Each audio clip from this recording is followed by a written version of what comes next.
네, 이 본문에 보면은 세 종류의 사람들이 등장하죠. 예수님에 대한 반응을 하고 있는데, 어떤 사람들은 이 예수님이 거짓 선지자다 해서 그 사람을 붙잡으려고 했고, 그들이 붙잡으려고 보냈던 이 사람들은 도리어 예수님의 얘기를 듣고 나서는 지금까지 이렇게 말한 사람을 본 적이 없다. 이분은 분명히 하나님이 보낸 선지자다. 아니면 그리스도다까지 믿는 사람들이 있었던 것이고, 또 다른 사람들은 선지자긴 하지만 그리스도는 아니다. 왜냐하면 갈릴리에서 왔기 때문이다. 이렇게 말하는 사람들로 나뉘어 있었습니다. 유대인들은 붙잡으러 보냈던 이 사람들이 이런 얘기를 하니까 굉장히 화가 나서, 역시 너희들처럼 무식한 자들은 율법을 모르기 때문에 저주를 받아서 이렇게 미혹을 당하는 것이다. 이렇게 얘기를 했더니, 이제 그때 니고데모가 나선 거죠. 니고데모가 나서서, 나는 율법도 알고 나도 바리새인이고 나도 유대인 지도자지만 내가 봐도 이렇게 그냥 다른 사람들의 얘기만 듣고 그냥 그 사람을 벌하는 것은 율법적으로도 옳지 않다. 이렇게 그들에게 오히려 대꾸를 했습니다. 바리새인들은 무식한 사람들이라고 하면서 그 군중들이나 자신이 붙잡으러 보냈던 이런 사람들은 율법을 모르기 때문에 당한다고 이렇게 그들을 꾸짖고 무시했지만, 율법을 통달했던 사실은 니고데모 같은 사람도 예수님을 직접 만나고 그분의 얘기를 들었을 때는 그 안에 어떤 울림이 있었고 그 영혼이 흔들렸던 것이죠. 현대 선교의 아버지라고 불리우는 그 허슨 테일러라는 분이 있죠. 근데 그분은 그 중국 선교사로 어렸을 때부터 부르심을 받았다가 나중에 이제 중국에 가서 선교를 하는데, 이분의 특징이 뭐였냐면, 서양 선교사들 다른 분들하고는 달리 중국인처럼 되기 위해서 변발도 하고 또 중국인 복장을 입고 거의 음식이나 이런 것들도 중국 사람처럼 이렇게 살면서 그 중국 사람들의 마음을 얻으려고 했습니다. 당시에 선교라고 하면은 이 서양 문화와 같이 들어갔기 때문에 옷도 서양인 선교사처럼 입어야 되고 모든 것을 서양인처럼 해야 되는 것처럼 여겨졌던 그런 선교 문화에 이것은 굉장히 충격적이었던 것이고, 그래서 동료 이 서양 선교사들이 이 허슨 테일러를 많이 비난하고 비판했었죠. 그렇지만 이 허슨 테일러는 그것에 아랑곳하지 않고 중국인의 마음을 열 수만 있다면 무엇이든지 자기가 가진 것을 다 내려놓고 그들처럼 되려고 했습니다. 이것을 선교적인 용어로 성육신적 선교라고 합니다. 그 요한복음 1장 14절에 보면은, 말씀이 육신이 되어 우리 가운데 거하심에 우리가 그의 영광을 보니 아버지의 독생자의 영광이요 은혜와 진리가 충만하더라. 이런 말씀이 있었죠. 그러니까 말씀이 육신이 되어서 거하였다. 인카네이트해서, 그 하나님께서 인카네이트해서 우리 가운데 거하셨다. 이것이 성육신이었죠. 그래서 세상 사람들에게 선교사들이 나아갈 때 무조건 나를 따라해라, 나를 닮아야 된다, 이런 고압적인 선교의 방식이 아니라 그들 속에서 이미 일하고 계신 하나님이 계셨다는 것을 인정하고 그들을 존중해주고 그들 안에서 그들이 알아들을 수 있는 방식으로 하나님의 사랑을 전하는 것이 바로 이 성육신적 선교라고 하는 것입니다. 빌립보서 2장 5절에 보면, 너희 안에 이 마음을 품으라 곧 그리스도 예수의 마음이니 라고 했죠. 그러니까 예수님이 그런 마음을 가지고 하나님이셨지만 인간이 되실 정도로 우리에게 다가오셔서 우리의 언어로 우리에게 다가오셨던 것처럼 우리도 그런 마음을 품어야 한다. 그런 낮은 마음, 겸손히 섬기는 마음으로 다가가야 된다. 이 말씀을 하신 것이고, 베드로전서 2장 21절에서는 그리스도는 너희를 위하여 고난을 받으사 너희에게 본을 끼쳐 그 자취를 따라오게 하려 하셨느니라. 이렇게 말씀하셨죠. 그러니까 예수님께서 그 제자들에게 그런 삶을 보여주신 이유는 우리가 그 발자취를 따라오게 하려고 하셨다라는 것이죠. 그렇게 우리가 섬기는 것으로 우리에게 편한 방식이 아니라 그들에게 다가갈 수 있고 그들이 알아들을 수 있는 방식으로 그들에게 사랑을 보여줄 수 있는 방식으로 다가간다는 것은 많은 것을 내려놔야 되고 희생해야 되는 것이지만, 그런 고난을 예수님이 받으신 것처럼 너희들도 그것을 받으면서 그 불편들을 감수하면서 예수님의 그 발자취를 따라가야 한다, 이렇게 말씀하신 것이죠.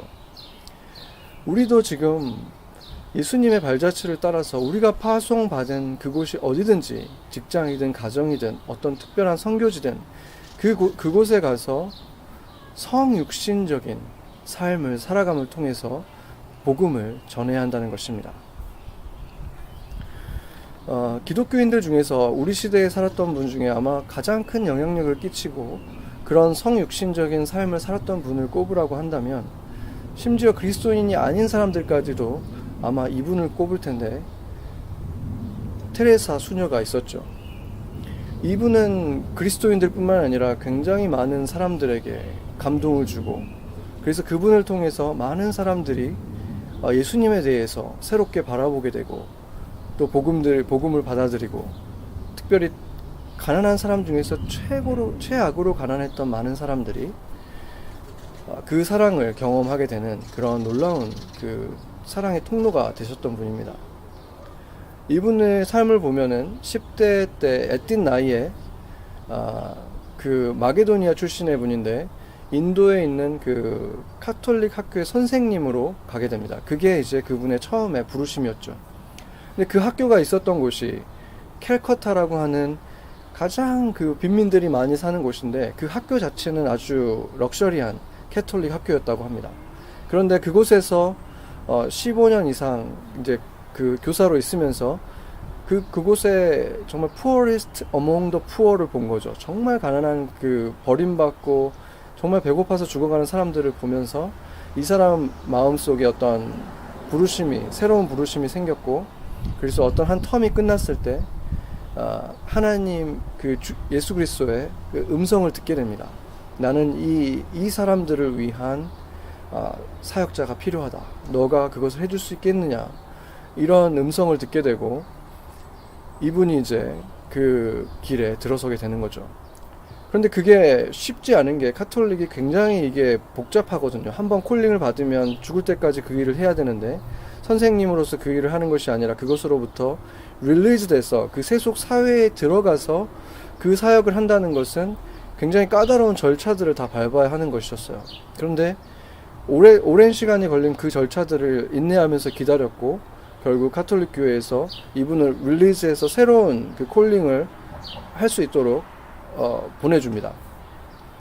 그래서 이분이 처음 시작할 때는 혼자서 주머니에 몇 루피를 들고, 그 살이라고 하는 그 원래 수녀들이 입는 그런 좀 화려한 옷이 아니라 인도 여인들이 입는 것 같은 그런 옷을 입고, 이제 그 거리에 있는 고아들을 몇 명을 모아다가 같이 살면서 그 사역을 시작했죠.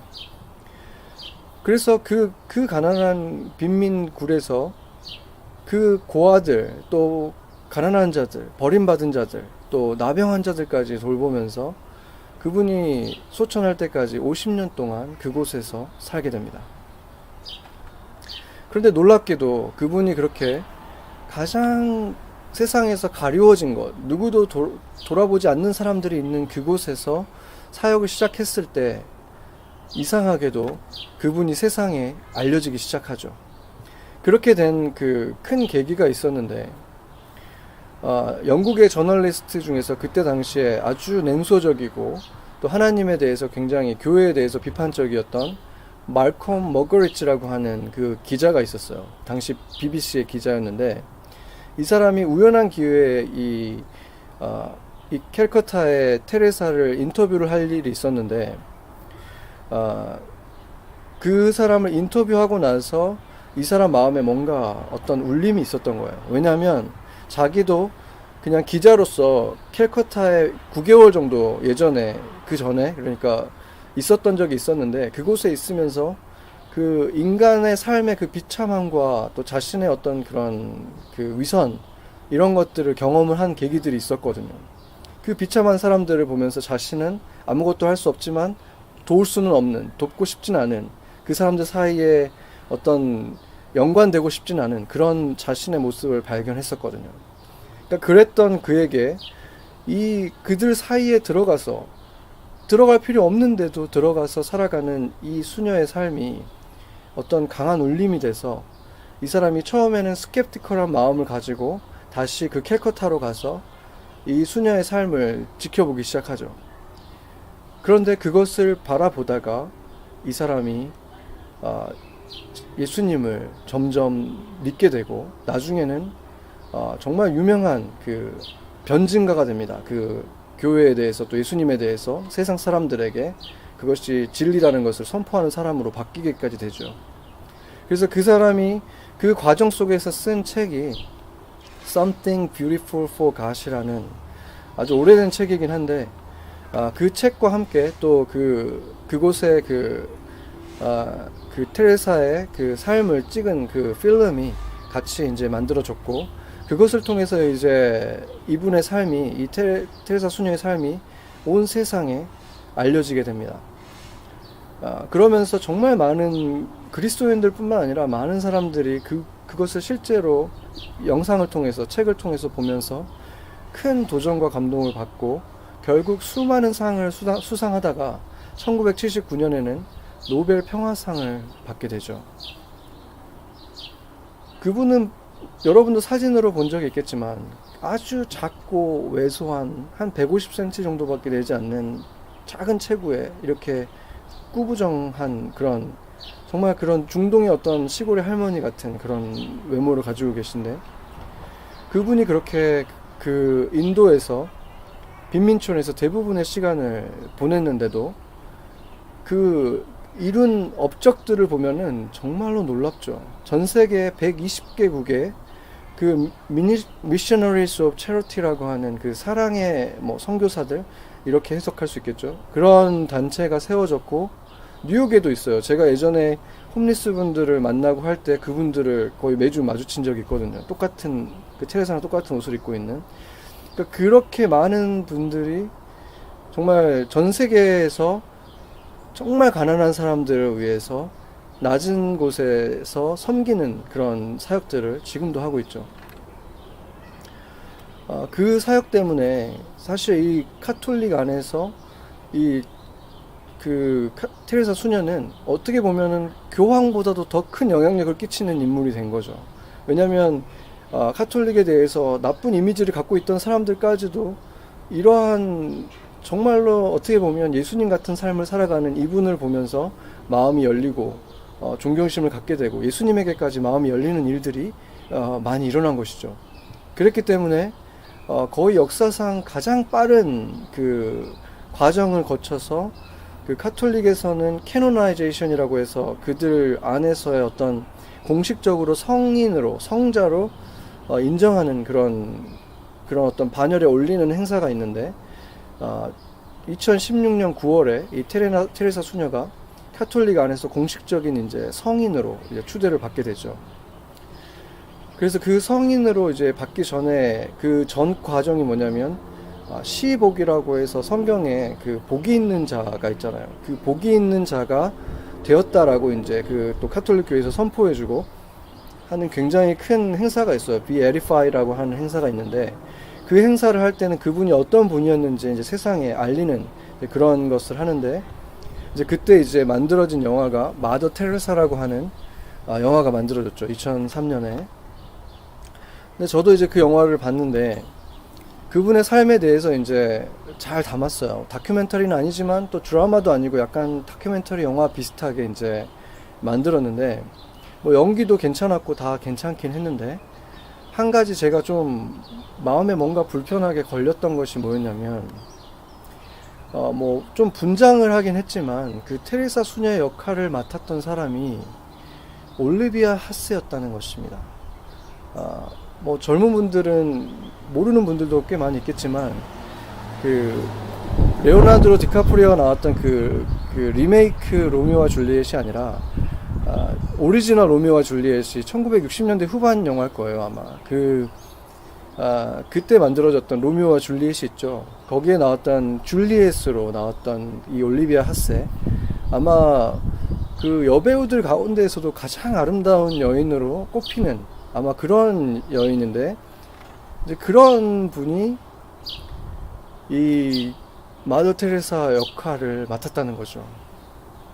물론 마더 테레사가 세상의 어떤 여인보다도 아름다운 분이긴 하지만, 그냥 외모로 본다면은 그분이 그렇게 아름다운 그 외관 자체가 아름다운 그런 모습은 아니었잖아요. 사실상 그 말콤 그 머거리치라는 그 기자가 쓴 책도 Something Beautiful for God이라는 그 책의 표지를 보면, 그 맨 처음에 나왔던 초판 책을 보면 그 Something Beautiful for God이라는 그 제목은 아름다운 글씨로 써 있지만, 그 밑에 마더 테레사의 얼굴이 아주 크게 그냥 거기에 그 흑백 사진으로 나와 있는데, 주름이 아주 자글자글한 그냥 그런 모습이에요. 그러니까 어떻게 보면 그 제목과 그 사진이 어떻게 보면 서로 대비되면서, 그렇지만 그분의 삶을 실제로 들여다보면 너무나 아름답다고 말할 수밖에 없는, 그것이 더 큰 울림이 되었던 것이라고 볼 수 있거든요. 그것에 비하면은 이 영화는 물론 분장을 좀 하기는 했지만 여전히 그 파란 눈을 가진 이 마더 테레사하고는 너무 닮지 않은 이 여배우를 굳이 사용했던 것은, 마치 그 패션 오브 크라이스트에서 거기도 연기도 잘했고 영화도 잘 만들긴 했지만, 굳이 그렇게 6핏이 되는 모델 같은 그 건장한 남자 배우를 예수님으로 사용한 것과 같은 맥락이라고 볼 수 있는 거죠. 그런 선택을 한 이유는 충분히 알 수 있죠. 아름다운 외모를 가진 배우들이 연기를 할 때 더 감정이입이 되고 더 감동을 줄 수 있기 때문에, 헐리우드에 익숙한 우리 그 관객들을 배려한 것이죠. 이렇게 사람들은 결국에는 내적인 것보다는 외모에 더 집중하게 되고, 영원한 것보다는 잠깐 있다 사라지는 이 보이는 것들에 열중하기 때문에, 그 사람들을 대상으로 했기 때문에 아마 그들이 알아들을 수 있게, 그들이 감동받을 수 있게 만들기 위해서 아마 그런 배우들을 쓴 것일 것입니다. 우리가 그런 시대에 살아가다 보니까 교회의 말씀도 영적이기보다는 그런 어쩌면 그런 육적인 부분을 터치하는 그런 메시지들이 넘쳐나게 되는 것도 당연한 것이겠죠.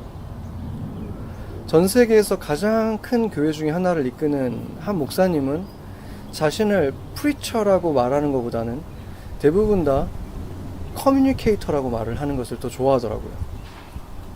그는 이 세대의 사람들에게 어떻게 보면 이 세대의 사람들이 알아들을 수 있는 방식으로 어떻게 보면 성육신을 해서 훌륭하게 사역을 하는 것이라고도 볼 수도 있지만, 그렇기 때문에 또한 많은, 정말로 그 교회가 엄청나게 크기적으로 성장을 하고, 또 제가 신학교에 있을 때도 그랬고 지금 만나는 젊은 목회자들도 보면은 그분을 카피하려고 하고 그분을 많이 닮으려고 하는 일들이 많이 일어나고 있죠. 저도 신학생 때 영어 설교를 이제 준비하고 또 연습을 많이 해야 됐기 때문에 그러면서 이제 그분의 팟캐스트도 듣기도 하고 또 그분의 설교들도 많이 듣고 또 책도 몇 권을 읽었는데, 어느 날 제가 그분의 책을 읽다가 잠이 들었는데 굉장히 특이한 어떤 굉장히 프로페틱한 그런 꿈을 제가 꾸면서 잠에서 깬 적이 있어요. 근데 그 잠에서 깰 때 주님의 그 음성을 제가 굉장히 또렷하게 듣게 된 그런 특별한 경험을 했는데, 주님이 뭐라고 저의 마음에 그런 메시지를 주셨냐면, 그를 스승으로 삼지 마라, 이런 말씀을 주시는 거예요. 그 이후에 이제 제가 이제 말씀을 더 자주 준비해야 되는, 레귤러리 이제 담임 목회자가 되고 이렇게 말씀을 매주 해야 되는 그런 상황에 처하면서 제가 점점 더 깨닫게 된 것이 있었는데, 그의 메시지가 귀에 꽂히고 그 언어의 어떤 스피드라든지 어휘의 사용이라든지 그런 모든 면에서 봤을 때 정말 그분은 어떤 커뮤니케이션의 어떤 지니어스 같은 그런 굉장히 기프티된 커뮤니케이터였어요. 그런데 그의 장점은 또 뭐냐면, 그렇기 때문에 그가 주는 그 메시지들의 교훈도 굉장히 프랙티컬해요. 굉장히 실제적이어서 실제 생활에 즉시 적용할 수 있는 아주 구체적이고 그런 면에서는 굉장히 교훈적인 메시지들이긴 한데, 그럼에도 불구하고 주님께서 제게 너무나 분명하게 그를 스승으로 삼지 말라라고 왜 했겠습니까? 그의 메시지에서 전체적으로 흐르고 있는 그 생명이, 그 기운이 육적인 것이고 이 지상에 머물러 있기 때문인 것입니다. 이 세상 가운데 살아가면서 그들의 언어로 그들이 알아들을 수 있게 말을 해야 된다고는 하더라도 그 세상에 속해서는 안 되는 것인데, 안타깝게도 그 메시지가 많은 사람들에게 인기를 끌고 그것을 사람들이 좋아하는 이유가 바로 그것이 그들의 어떤 육적인, 지식적인, 감정적인 그냥 그것에 목마름만을 채워주고 이 세상에서, 이 지상에서의 행복에 포커스가 돼 있기 때문에 그것을 원하는 사람들에게 그 메시지가 굉장히 큰 어필을 하고 있다는 것입니다.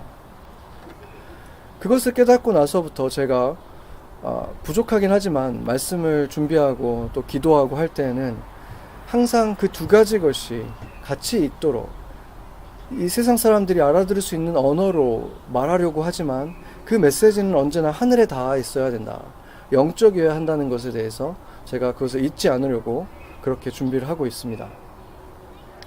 예를 들어서 우리의 인생을 돌아보면서 작은 후회가 없는 사람들이 어디 있겠습니까? 예수님을 몰랐을 때는 그 후회가 되는 것들에 대해서도 지금 감당하기 어려우면 그냥 덮어버리면서 인생이란 그런 것이다, 이렇게 내가 누군가에게 아주 오래전에 주었던 상처들이나 그 아픔들에 대해서도 그냥 그렇게 덮으려고 하지만, 영이 살아난 사람들은 그것에 대해서 하나님 안에서 묵상할 때는 마치 조금 전에 내가 그런 상처를 준 것처럼 아파하면서 정말 그 마음을 가지고 아픈 마음으로 울고 또 기도하게 되고 그런 일들이 일어나죠. 그 상처 준 사람들에 대해서 미안한 마음을 갖고 또 그들이 치유받을 수 있도록 정말로 간절한 마음으로 기도하게 됩니다.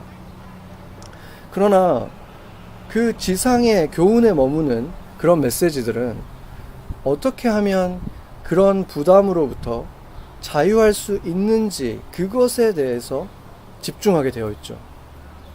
마치 그 심리 치료를 해주는 것처럼 어떻게 무브온할 수 있는지, 물론 성경적인 가르침을 가지고 하긴 하지만 어떻게 let it go 할 수 있는지, 그런 것을 가르쳐주는 것에 중점이 돼 있다는 것입니다. 그러나 예수님의 가르침은 언제나 더 높은 차원으로 우리를 인도하는 것입니다.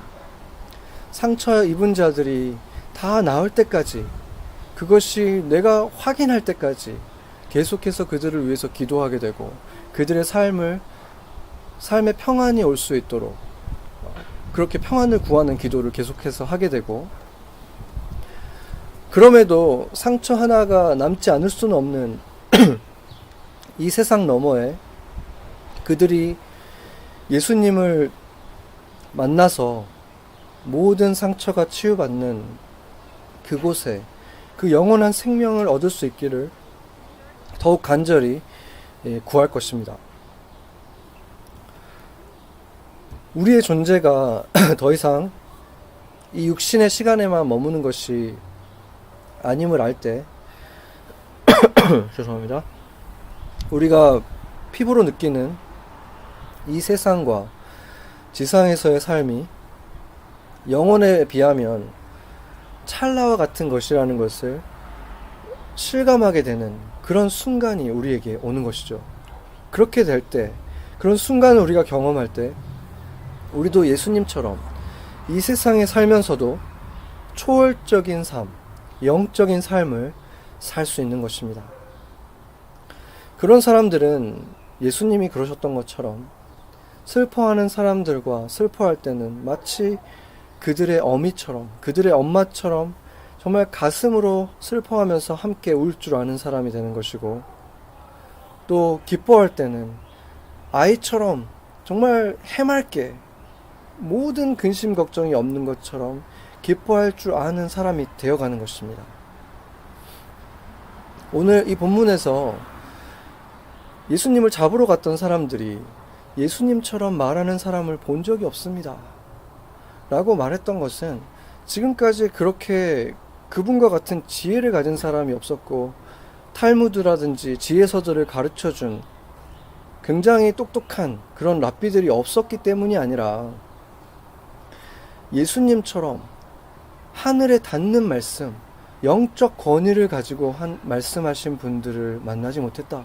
내 영이 꿈틀거리게 되고 내 영이 움직이게 만드는, 영까지 울리게 만드는 사람이 없었다. 내게로 오면 너희에게 영원토록 샘솟는 그 샘이 너희 안에서 생겨날 것이다. 태어날 것이다. 이런 메시지. 내게로 오면, 목마른 자들이 내게 오면 그 배에서 영원토록 흐르는 그 생수의 강이 터져 나올 것이다. 이런 말들이 그들의 머리로 이해가 되진 않아도 그들의 영을 터치해서 그것에 대한 소망이 생기는 그러한 말씀을 예수님께서 하셨기 때문인 것입니다.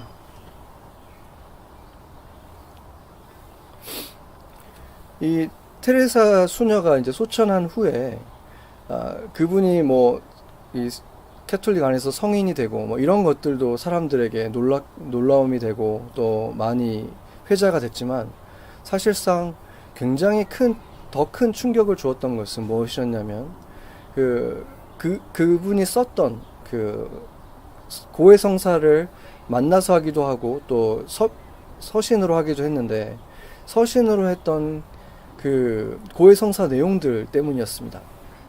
그 내용을 저도 몇 가지를 읽어봤는데 정말로 놀라웠던 것은, 그렇게 예수님처럼 그 가난한 곳에, 누구도 정말 원하지 않을 것 같은 그곳에서 1, 2년도 아니고 몇 달이 아니라 정말 거의 평생을 40년, 50년을 그렇게 살아갔던 그분이 그 시간 내내 예수님의 임재를 경험하지 못했다, 주님의 음성을 듣지 못했다라고 고백한, 나는 지금 깜깜한 밤의 시간을 보내고 있습니다.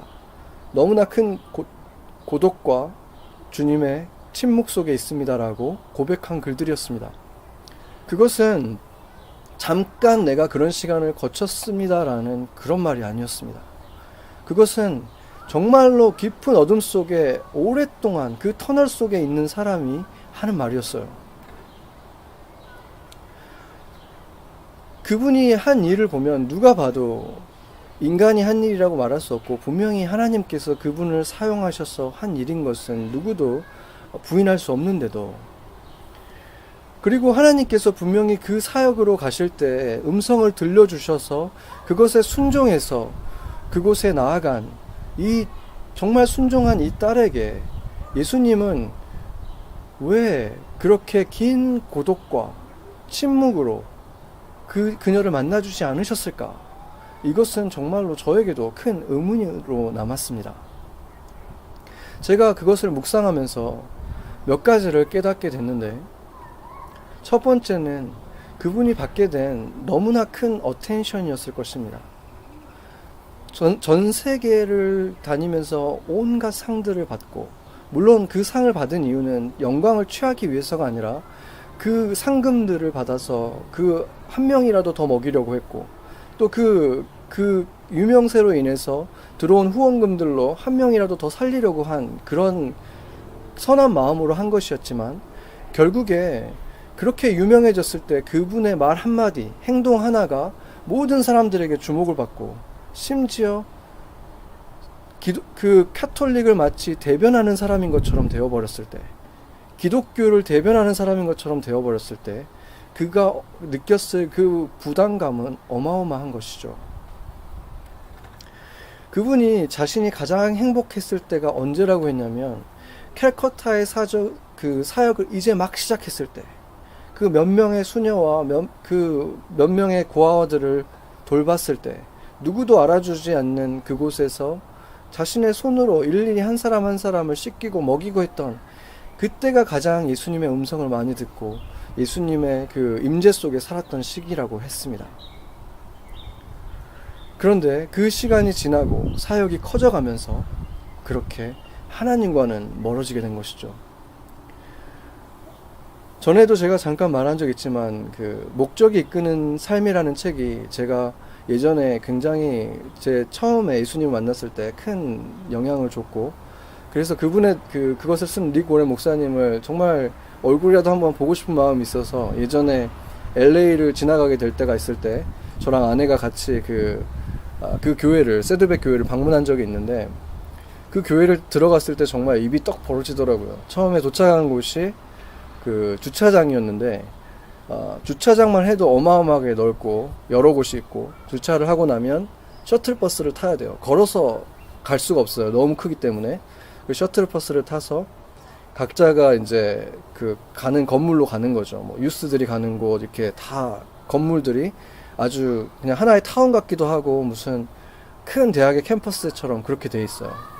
그래서 저희는 이제 릭 오렌 목사님이 실제로 설교를 하시는 그 건물에 감사하게도 갈 수가 있었는데, 그곳에서 갔지만 역시 이제 자리가 없었기 때문에 설교 자체는 이제 저희가 아마 밖에서, 건물 밖에서 듣고 나중에 예배가 끝났을 때 저희가 안에 다시 들어갔는데, 저희 생각에는 이제 항상 스크린으로 저희가 이제 그 인터넷으로 예배를 볼 때, 이제 설교를 가끔 들을 때 보면 이 너털 웃음에 굉장히 마음씨 좋은 어떤 백인 아저씨 같은 그런 느낌이잖아요. 그래서 그분이 이렇게 와서 악수하고 뭔가 허그해주고 혹시라도 그런 일이 일어날 수 있지 않을까, 그런 기대도 조금은 했었는데 기대대로 되지 않았고, 예배가 딱 끝나고 말씀이 끝나고 서로 인사하라고 한 다음에 순식간에 그분은 사라지시더라고요. 그때는 약간은 그 서운한 마음이 있었지만 충분히 이해할 수 있었죠. 너무 많은 사람들이 있고 또 하루에도 몇 번의 설교를 하셔야 되고, 그러니까 얼마나 피곤하시겠어요. 그런데 그분이 나중에 그런 말을 하는 거를 들었어요. 자기는 주일날 설교를 하고 나면은, 예배가 끝나고 나면 아무랑도 대화하지 않고 집에 들어가서 침대에 누워서 그냥 이불을 뒤집어 쓰고 있는다. 왜냐면 그냥 네이킷 된 것 같다, 이런 말씀을 하셨는데, 그게 어떤 의미일까 이렇게 생각을 해봤는데, 제가 지난주에 제가 잠깐 그런 말을 했었잖아요. 제가 계속해서 그냥 카메라만 보고 이 설교를 지금 몇 주째 계속 하다 보니까, 2달째 이제 하다 보니까 갑자기 뭔가 쓸쓸한 마음이 순간 들 때가 있었다, 그런 마음인 거죠. 그러니까 내가 지금 누구한테 지금 이런 말을 하고 있는 거지, 순간 이제 그런 마음이 들 때가 있는 건데, 제가 느꼈던 이것은 사실은 진실이 아니죠. 왜냐하면 저는 여러분들 한 사람 한 사람을 눈동자를 보면서 말씀을 전할 때가 너무나 행복하고 너무 좋았지만, 그리고 그것이 빨리 오기를 기도하고 있지만, 지금 보고 있지는 못해도 마음속으로는 여러분들을 볼 수 있고, 실제로 여러분들을 제가 다 알기 때문에 한 사람 한 사람 이름을 알고 누구인지를 알고 대화를 해본 적이 있고, 그리고 한 명도 빠짐없이 제가 기도를 안 한 사람이 없고, 그렇기 때문에 저는 여러분에게 사랑한다는 말을 하거나 그립다는 말을 하거나 이런 것을 할 때 저는 진심으로 할 수 있는 거죠. 물론 지금은 카메라를 보고 하고 있지만 마음으로는 여러분을 보면서 할 수 있는 거예요. 그런데 그분은 I love you guys 이 말을 거의 매주 하는데, 사실은 카메라를 통해서 그분을 보는 뭐 수십만 수백만 명의 전 세계에 있는 사람들은 말할 것도 없고, 당장 눈앞에 있는 그 예배당 속에 있는 사람들도 모르잖아요. 한 번도 대화 안 해본 사람들이 수두룩하고 얼굴도 모르고 이름도 모르는 사람들이 대부분인데, 그들에게 사랑한다라는 말을 할 때 그 마음이 얼마나 공허할 수밖에 없겠습니까? 그렇기 때문에 그분이 그런 느낌을 느낀다고 저는 깨닫게 됐습니다. 말씀을 전하는 것이 뭐가 문제가 있었겠습니까? 말씀이야 그냥 진리를 선포하면 되는 것인데, 그러나 이게 그냥 원웨이 커뮤니케이션이 아니라 정말 하나님 안에서 우리가 그 말씀을 쉐어하는 거잖아요. 그리고 내 감정도 같이, 내가 하나님의 영 안에서 하나 되어서 그 영 안에서 소통하는데, 그 속에서 지금 그 진실될 수 없을 때 그것에 오는 그 두려움과 어떤 부끄러움이 그 안에 생기는 것이죠. 그래서 제가 그것을 생각하면서 깨닫게 된 것이, 그들이 언제부터 이렇게 자신이 감당할 수 없는 만큼 커져 버렸는지, 그것을 어디서 멈추지 못했는지 저는 알 수 없지만, 수녀든 목회자든 목사든 초인이 아니죠. 자신이 감당할 수 있는 한계가 있고 그것을 인정해야만 한다는 것입니다. 테레사 수녀님이 그 소천하기 전에 한 2년 전쯤에 그 뉴욕의 월스트리트에서 이제 그분이 이제 그 대표로 있는 그 단체가 워낙 커졌기 때문에, 전 세계 120개가 넘는 나라에 수많은 그 단체들이 있었기 때문에 그 단체들이 운영하는 기금의 그 규모도 어마어마했겠죠. 그 기금을 운영하는 그 파이낸셜 피플들하고 같이 모여서 어떤 회의를 하는 자리가 이 뉴욕의 맨하탄에서 있었다고 합니다. 근데 그 자리에서 그들이 이제 그 기금 운영이나 이런 얘기들을 막 하는 것을 듣다가, 그때가 이미 80세가 넘으셨죠. 이 테레사 수녀님이 그 자리를 박차고 이제 이런 거 하고 싶지 않다고 이러면서 박차고 나왔다는 거예요. 그러니까 이제 그분들이 그렇게 하면 안 된다, 지금 이걸 어떻게 운영하려고 하느냐 그랬더니, 뱅크 어카운트 닫아도 상관없고 나는 다시 옛날처럼 수녀님들 몇 명하고 같이 그냥 하겠다 그러면서 그냥 나와버렸다는 거예요. 그 이후에 그분이 정말로 그렇게 너무나 이미 방대해져 있었기 때문에 그 교회 안에서의 그 바티칸과 연결되어 있는 그 교회 안에서의 그 위치도 그렇고, 또 지금 그 단체들, 그 구호 단체들과의 관계도 마찬가지고, 이것이 너무나 지금 많은 연결고리가 있었기 때문에 쉽게 그것을 끊을 수 있었는지는 제가 알 수 없지만, 그 상황 속에서 그분이 한 가지 중요한 진실을 보게 된 거죠. 자신에게 임한 이 오랜 어둠과 그 외로움과 하나님의 침묵과 지금 기업처럼 되어버린, 이 방대한 기업처럼 되어버린 자신의 그 위치가 아주 깊은 관계가 있다는 것을 그 순간 깨닫고 도저히 견딜 수가 없었다는 것을 보여주는 거라고 생각합니다. 사랑할 수 있는 사람들의 한계가 있죠. 아무리 큰 사람이라고 해도. 그런데 사랑할 수 있는 한계를 넘어서서 너무 많은 사람들이 그들에게 몰려오면 그들은 더 이상 사람이 아니라 군중이 되고 마는 것이고, 군중이 돼버리고 나면 그들과 나는 결코 서로 사랑할 수 있는 그 공동체 교회가 될 수 없는 것입니다. 목회자도 그곳에서 성육신을 할 수가 없는데 어떻게 그것이 진정한 교회가 될 수가 있겠습니까? 예수님께서 부활하시고 나서 500여 형제에게 동시에 보이셨다고 했죠. 그것이 예수님이 가지셨던 공동체라고 볼 수 있는 맥시멈 넘버의 사람들이었습니다. 예수님이 인간으로서 한꺼번에 만나서 사랑할 수 있었던 그 숫자가 거기였고, 사실상 예수님이 더 깊은 관계를 맺고 개인적인 관계를 맺으면서 가르침을 주셨던 사람들을 생각하면 12제자에 해당한다고, 12제자만 되진 않지만 그보다는 더 많다고 하더라도 그 500명보다는 더 적은 little flock, 소수의 사람들이었다는 것을 우리는 기억해야 되는 것입니다.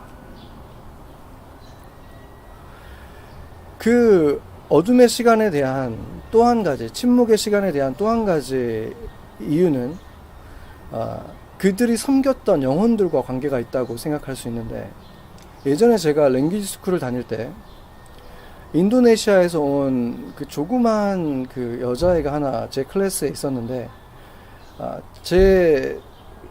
제가 개인적으로 가까이에서 본 최초의 무슬림이었죠.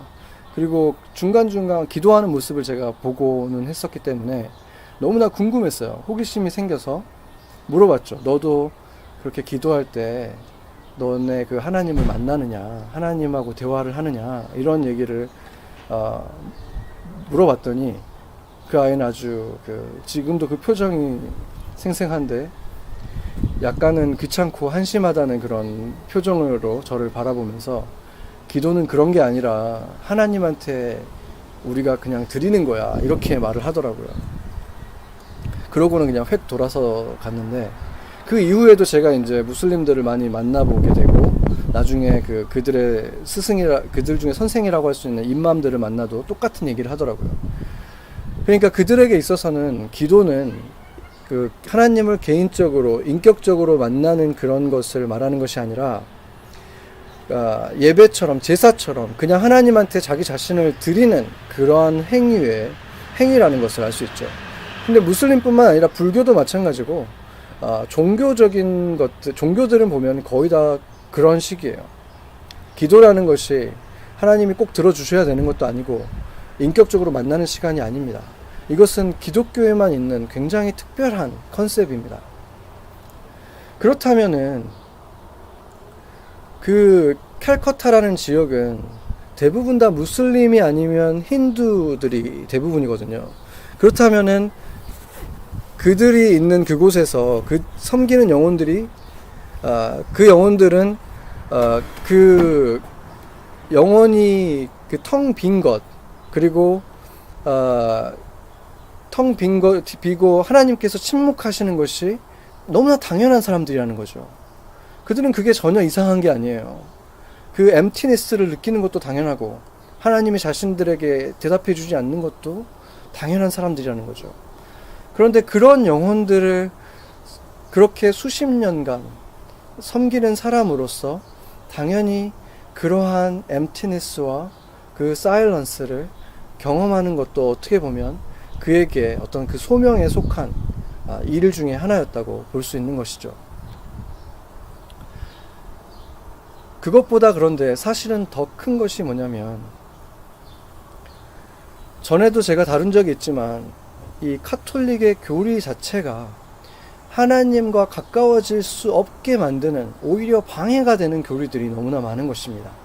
그 교리가 만들어질 때는 분명히 어떤 좋은 뜻으로 만들어졌을 수 있지만, 유대인들에게 율법이 좋은 것이었지만 결국에는 나중에 올무가 되어서 하나님과 멀어지게 만들어버린 것과 똑같이, 그 카톨릭의 그 많은 예식들과 교리들은 결국에 하나님을 만날 수 없게 만들고, 인간적이고 그들에게 인격적으로 만나는 만남이 아니라 멀리 있는 하나님으로 만들어버리는 그런 행위의 종교처럼 되어버리는 일들이 캐톨릭에 너무 많이 있고, 그 테레사 소녀 자체가 그렇지는 않다고 할지라도 특히 그분 주변에 있었던 그 바티칸의 중심에 있는 사람들일수록 그들의 내면은 공허하고 실제적인 주님과의 관계는 없이 정치적이고 종교적으로 카톨릭이라고 하는 사람들이 너무 많았기 때문에, 그런 모든 상황을 생각해 보면은 그분은 자신들이 섬기는 대상들 뿐만이 아니라 같이 사역하는 이 사람들까지도 심령이 텅 빈 채로 종교적 의무로 일하는 사람들이 너무 많았기 때문에 예수님을 만나기는 얼마나 어려웠겠습니까? 그것을 그분이 결국에는 모르지 않았다는 사실을 보여주는 글을 하나 제가 발견을 했는데, 아까 말했던 그 서구 사회 크리스천들 때문에, 교회 때문에 도저히 하나님을 못 믿겠다라고 했던 그 기자가 있었죠. 영국인 저널리스트 미드리치라고 하는 이 사람에게 해준 말이었어요. 테레사가 이렇게 말했습니다. 당신의 하나님을 향한 간절함은 아주 깊습니다. 그런데 그분은 일부러 당신으로부터 멀리 떨어져 계신 것 같습니다. 그분은 아마 그렇게 하기 위해 애를 쓰고 계실 거예요. 왜냐하면 당신을 너무나 사랑하니까요. 당신을 향한 예수님의 사랑은 무한대이지만 교회와 그 작은 문제들은 유한하잖아요. 그러니 하나님의 당신을 향한 그 무한한 사랑으로 그 유한한 문제들을 뛰어넘으세요. 이렇게 말을 했습니다. 어쩌면 그것은 본인에게 여러 차례 말했던 그런 말이었을 것입니다. 그 유한한 교회가 가지고 있는 그 문제들에 집중하지 말고 무한하신 하나님의 사랑에 집중할 때 하나님을 만날 수 있다.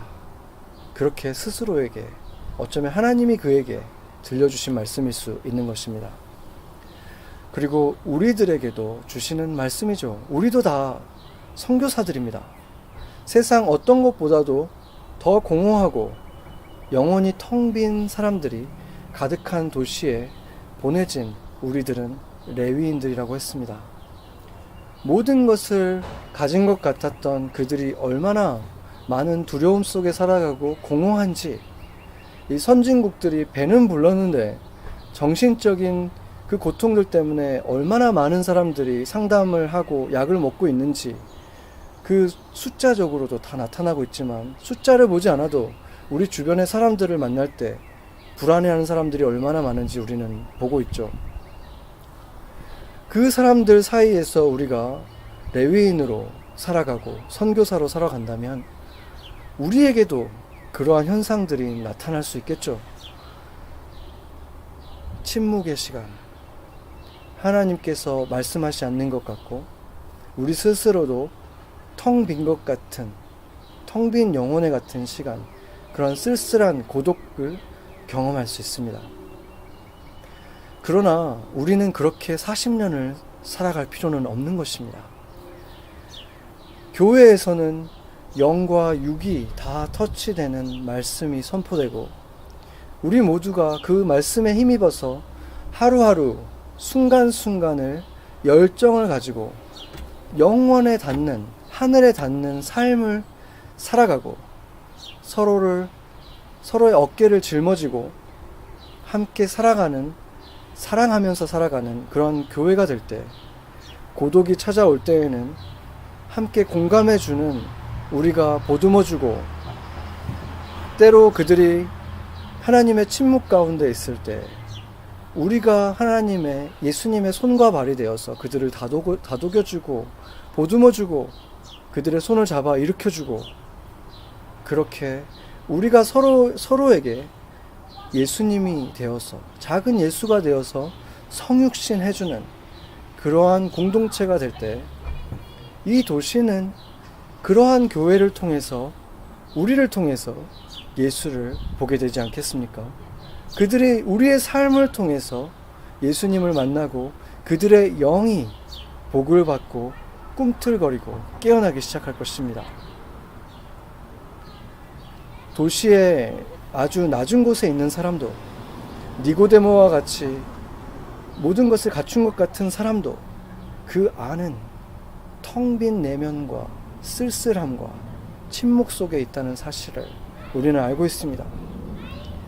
그들이 이 교회를 통해서 영혼을 적시는 말씀과 그 성육신에서 살아가는 여러분들 한 사람 한 사람을 통해서 생수의 강을 만나 그들의 영이 살아나는 것을 함께 보기를 축원합니다. 같이 기도하시겠습니다.